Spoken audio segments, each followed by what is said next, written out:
Hola a todos, ¿qué tal? ¿Cómo están? A menos de un año de sus Juegos Olímpicos, París se prepara para esta cita no sin cierta inquietud por el reciente atentado no lejos de la Torre Eiffel. Capital cosmopolita que sigue atrayendo artistas de todas las latitudes, como precisamente a nuestro invitado de hoy, el actor y director peruano Walter Ventosilla, quien se presenta este miércoles aquí en París. Pasión. Cuando yo trabajo con gente de teatro, yo les digo, si tú tienes pasión por el teatro, si tú sientes pasión por el teatro, yo tengo pasión por ti, puesto que es la mejor manera de trabajar con gente que hace teatro. Y por otro lado, también, ¿qué me apasiona del teatro? Es una especie de espejo. Es el mejor espejo en el cual la vida y la historia se miran en el rostro. Es decir, el ser humano, sus relaciones, sus vidas personales, sus inquietudes, sus pasiones, sus tragedias, sus alegrías. Todo eso está metido en el teatro. Nadie se atreva a decirme nada.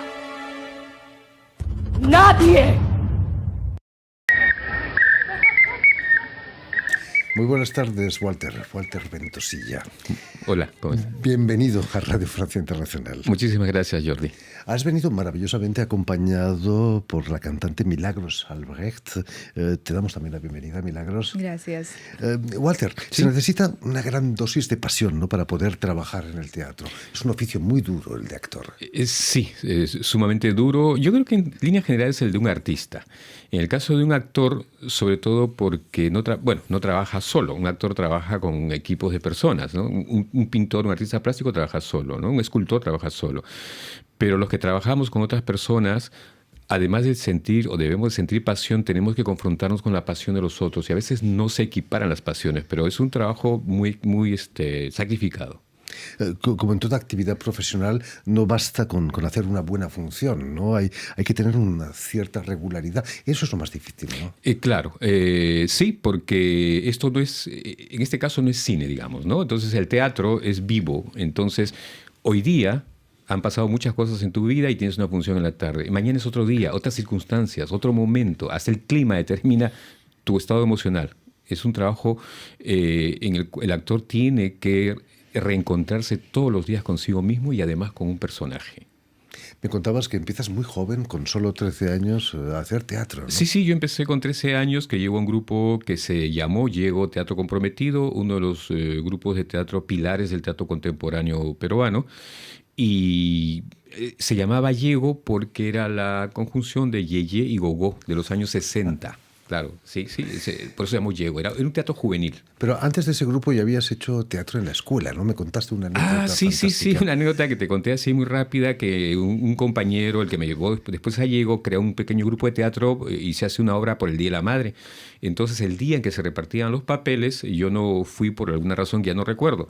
Y yo llego al siguiente ensayo y quedaba un papel que me lo habían dejado. Yo dije, qué bonito papel me tocará. Y era pues un personaje afeminado, era una comedia. Entonces imagínate un colegio público de los años 70, solo de varones, me tocó hacer ese papel. Pero me salió muy bien, que estuvo mi madre también invitada con otras madres. Y bueno, eso, el chico que me invitó a ese grupo, después me llevó al otro grupo, a Llego. Y ahí empieza mi vida teatral en el año 73. Llego, que dirigía a Carlos Clavo Ochoa, que era teatro contemporáneo y comprometido, ¿no? Sí, Llego Teatro Comprometido. No era en sí un compromiso en ese momento político, era un compromiso estético, social, estético, humano y sobre todo con los jóvenes. La edad promedio de los actores era 17 años. El director, Carlos Clavo Ochoa, que todavía está vivo, tendría pues unos 24 años. El tema era la juventud en ese momento, ¿no? Acuérdate que acababa de pasar mayo del 68, habían muchos movimientos así de reivindicaciones, pero no necesariamente todavía políticas grandes, profundas, sino era más humana, más existencial la cosa, ¿no? Vas a estudiar en la Universidad Literatura y también un año de Artes Plásticas, de Bellas Artes. Sí. En el fondo no podías sacarte el teatro de la cabeza. No, pues casualmente por eso dejé ambas cosas, porque yo ingreso a San Marcos el año 78 y me retiro 3 años después, no terminé la carrera porque me dediqué más al teatro. Y paralelamente entré a la Escuela de Bellas Artes, que estuve un año nada más, y los estudios de dibujo, pintura, eran de día, y en las noches era la teoría. Y yo no tenía tiempo para ensayar, así que tuve que dejarlo, por dedicarme al teatro, porque viajaba mucho por el país. Ese paso por Bellas Artes dejó huella, ¿no? Y has realizado también una cierta carrera de artista plástico. Sí, también yo pinto, yo dibujo, pinto en varias técnicas, y eso también me lleva a la fotografía, ¿no? Y que también ahora me dedico a la fotografía, pero todavía sigo pintando. Es más, cuando llego a Nueva York, me pongo a pintar, y yo llegué a Nueva York con la idea de ser artista plástico. Y me pongo a pintar y salgo a vender a la calle, porque había una calle, East Broadway, que ya no existe esa gente. La calle está ahí, pero no, ya no va la gente, pero era de puros artistas los fines de semana. Yo me iba ahí a vender mis dibujos, mis pinturas, ¿no? A veces se vendía, a veces no, pero muchos pintores que después han crecido y se han hecho famosos, o medianamente famosos, han pasado por esas calles, ¿no? Pero no terminé convertido en un artista plástico. Para Wagner el teatro era el arte total, ¿no? Y esta pintura, decoración, Claro, música, por supuesto. Claro, en el teatro te engloba todas las artes. Danza, música, pintura, escultura, todo, absolutamente todo. Es una maravilla. Después de Llegó vas a crear tu propio grupo, el Teatro Septiembre. ¿Qué pasó en septiembre? Bueno, el grupo de Teatro Septiembre se crea en el año 79 con otros, casualmente con el compañero que me llevó esa vez a Llego, siguió la amistad. El mismo. Termina Llego porque ya todos nos hicimos grandes. Entonces, de Llego sale un grupo muy conocido en el Perú y en América Latina que se llama Yuyascani, porque tornaron el compromiso existencial humano de la juventud hacia un compromiso político que no iba con Llego. Entonces ellos fueron su grupo. Yo también me aparto y formo el 79 Grupo de Teatro Septiembre, con este amigo y otros más. Entonces con ellos estuve varios años, pero hasta que empecé a viajar por Europa y lo fui dejando poco a poco, ¿no? Además de artista plástico, escribes teatro, eres dramaturgo. Sí. Por ejemplo, una de tus obras, Asunción, fue publicada y premiada, y incluida en varias antologías. Sí, también, sí. ¿no? Varios cuentos de Asunción están allí y obras de teatro también. Por ejemplo, tengo una obra que se llama El mandatario idiota. Esta obra está de actualidad terrible es todavía. actual siempre. Es que yo la escribo en el año 89, ¿no? A raíz del gobierno que teníamos de Alan García, un gobierno muy corrupto.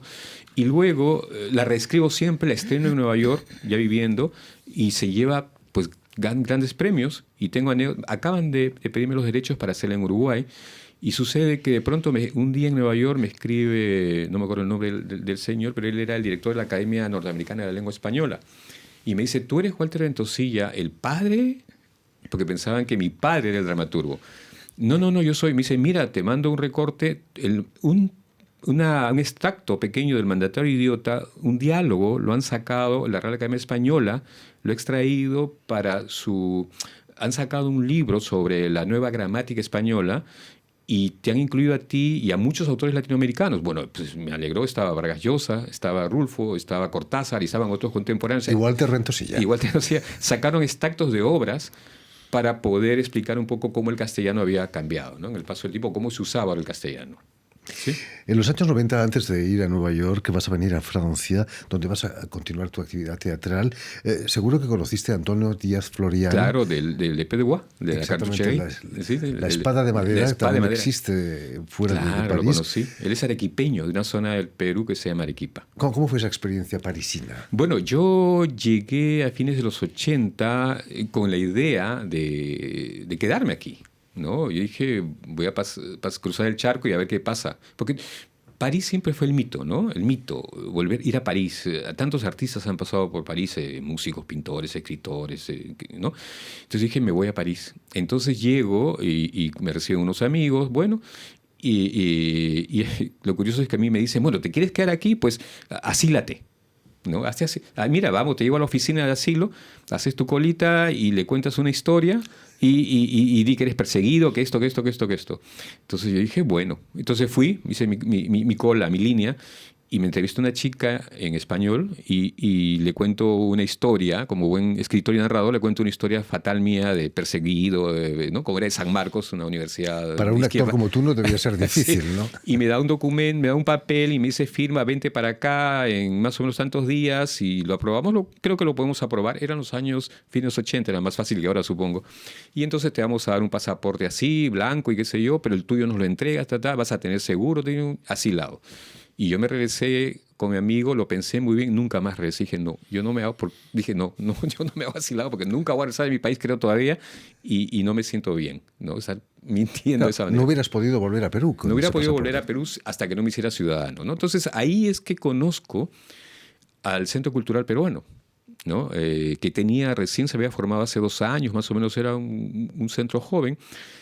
Y me hago amigo de ellos, luego me invitan al año siguiente. Ahí es que llego a conocer a Florian, Díaz Florian, en la Carchucherrie y me invitan a dar una charla acerca del teatro peruano y latinoamericano. Y pasa el tiempo y me vuelvo a contactar con ese CUP y esta vez ya con la señora Yolanda Rigolt, hace ya unos 4 años. Y de ahí para acá, casi todos los años, salvo el 20 por la pandemia, no he venido. Pero siempre estamos coordinando. Es un centro maravilloso para mí, de apertura, de apoyo. Hemos traído artes plásticas con una amiga, hemos traído teatro con otra actriz que acaba de irse, que estuvimos hace unos días con Rosa Bustamante. Con Milagros estuvimos el año pasado también en un concierto que dio sobre el vals peruano, casi 200 años del vals peruano, un recorrido por la historia del vals peruano. Y ahora estamos con otro espectáculo, un concierto de ella que tiene que ver con toda la música popular peruana, ¿no? De eso hablaremos, pero cuéntanos, ¿qué es lo que te atrajo de Nueva York? Quizás el teatro en español, el teatro latino tiene mucha más importancia que aquí en Francia, en París. Claro, como te contaba hace un rato, en un primer momento a mí me atrajo Nueva York por el tema de las artes plásticas, ¿no? Porque yo desde que estaba en el colegio veía fotografías, libros, y siempre veía MoMA.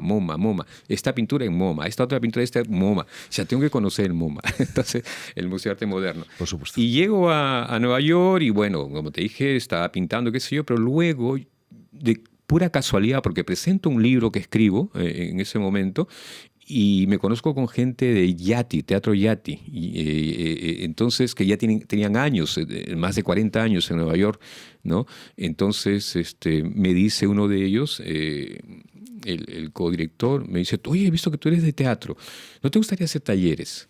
Entonces yo le digo, bueno, y me da, ¿qué cosa podrías hacer? Yo le digo, hago talleres de preparación del actor. Yo tengo un proyecto que se llama, un ensayo acerca del trabajo del actor que se llama El consciente inconsciente del actor, que todavía lo estoy terminando de escribir. Entonces empiezo a hacer ese taller y pues me quedo con ellos como 5 o 6 años y empiezo a escribirles obras que empiezan ellos a representar. Escribí una vez una obra de teatro para niños que era para una temporada de 3 meses y pues la dieron como 4 años. Sí, No está mal. no estaba mal. Y ahí es que yo me empecé a meter en el teatro latinoamericano en Nueva York. Me contacté con una eminencia que es Pedro Monge, un cubano que tiene un estudio del teatro latinoamericano maravilloso. Lo apoyé editorialmente en la redacción de varias revistas, libros sobre el teatro latinoamericano. Y bueno, así que ya me fui adentrando, haciendo obras, dirigiendo, escribiendo para otros y bueno, luego vinieron los festivales, los premios y todo eso, ¿no? Has recibido incluso el Oscar del teatro en español en Estados Unidos, que no se llama Oscar, por supuesto. No. Hay tres, ahora hay otros, pero en ese momento había antes el Lola, el ACE y el ATI. Entonces yo he ganado los 3 con diferentes obras. Pero con Edipo, una adaptación que hice de Edipo Rey, con una sola actriz, un unipersonal, nos agarramos en una sola fecha todas. Y entonces esa actriz se ganó todos los premios, ¿no? Nos fue muy bien con Edipo. Hay que mencionarla, esa actriz. Emily Grisanti. Gran actriz, la he visto. Emily es maravillosa. Y con ella hice una gira también a Europa y con 2 actrices más. Y estuvimos en Barcelona también, en la Bibliomusic-Cineteca. Pero bueno, moviéndonos siempre por ahí con el teatro. Milagros Albrecht vive también en Nueva York. Para un músico, para una cantante, también es un sitio ideal, ¿no? Una ciudad Sí. como Nueva York. Así es, así es. ¿Qué es lo que te llevó a Nueva York? El sueño de seguir cantando en los grandes teatros. Tuve la oportunidad de estudiar en Juilliard y cantar en la coral de Juilliard, en Carnegie Hall, en New York Ballet Theatre. Y bueno, seguir preparándome, ¿no?, en la carrera. Por supuesto. He leído que has estudiado en el Conservatorio de Trujillo. Dicen que por allí pasó Juan Diego Flores, el gran tenor.